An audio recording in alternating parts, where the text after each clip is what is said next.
if I can switch your gears a little bit to the other side of the coast, Philly.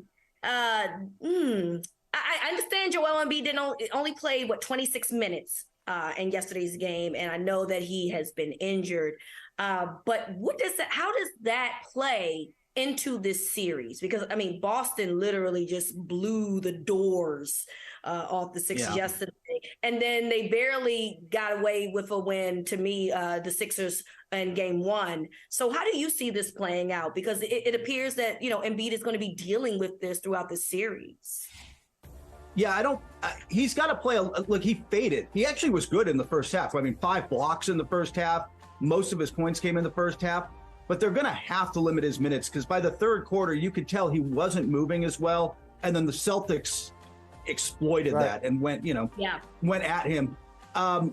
They've got to find a way to get, even if it's limited minutes, get the best out of him and then get him out like shorter 26 minutes, but over 4-minute bursts or something. I don't know quite how Doc Rivers is going to do that. He's going to have to find those minutes. He's going to need more out of B-Ball Paul. He's going to need a whole lot more out of James Harden and Tyrese Maxey in those games. And then every day on the way into the gym, into the practice facility, Doc Rivers needs to stop and light a candle at a church that the Celtics don't decide that's a game they want to play.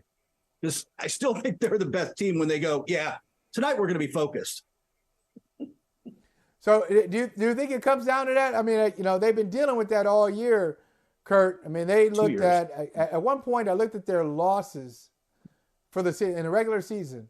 And it's scary. If you really break it down, their record against good teams was really good.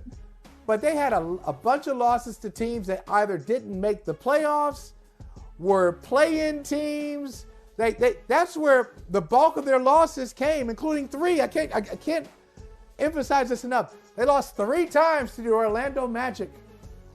3 times to Orlando. They gave up 150 points, 150 to the OKC Thunder. Okay, so they are a team that just looks down. They will look down on you. They'll be bougie on you. A little condescending. Oh, you don't belong here, whatever. We don't like that. I only deal with champagne. Don't bring me this. I only deal with champagne. So do you think it's a matter of focus? If they focus, do you have them winning the East and winning the whole thing? The whole thing? I picked it before, so I'll stick with it before the playoffs started. They have a gear I don't think there's another team in the NBA can hit, but they did it. Look, horrible Game 5 against Atlanta, where they just, we got this. We're home. We're going to roll through them. They don't.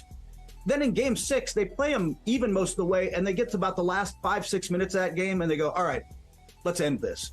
And then they play 5 minutes of brilliant basketball, like the third quarter last night. You get these stretches where you're like, wow, nobody can match this. There's nobody in this year's NBA that's as good as this. Michael, guys, I just worry about teams that don't bring it. And if you don't have that killer instinct, if you don't bring it every night, this is too good a Sixers team to do that to. You can't give them 2 games because they'll get some. Like they did the other night. Like they snuck one out the other night when James Harden had that big game. I don't really know, is it youth that's doing that as opposed to maybe more experience? Because obviously James Harden has had the experience and, Embiid has been here a while. I mean, I just don't really understand because I agree with you. I do think that there's a gauge that a lot of teams don't have, but is it inexperience that's allowing them to falter in the situations that they've been in? I wish I had an answer for you. I really do, because it's not Missoula. It's like they did it under Udoka last year for shorter stretches. He seemed to snap them out of it a little faster, but they did it last year. They're doing it again this year. And it's not like they're inexperienced and haven't been.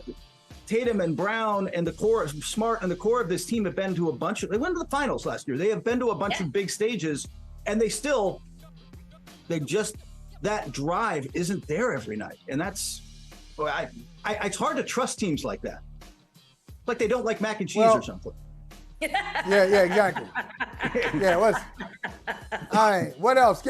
What else? So Marlon Humphrey doesn't like The Wire, doesn't like mac and cheese. What? Did he think Lakers, Warriors is boring? What? What is it? Come on. Probably. But is he a contrarian? Yes. Is he a contrarian? Is he just that guy? Very Yeah. much so. There you go. Very much so. Very much so. Okay, well, welcome. Hey, Marlon, come on to Peacock. Come on to Peacock and the sports media. There's a great home for you. That we love contrarians. Hey, thank you for watching Brother from Another. If you haven't hit that subscribe button, go ahead and do that now. Don't forget you can catch us 3 to 4 weekdays on PeacockTV.com and on Sirius XM Channel 85.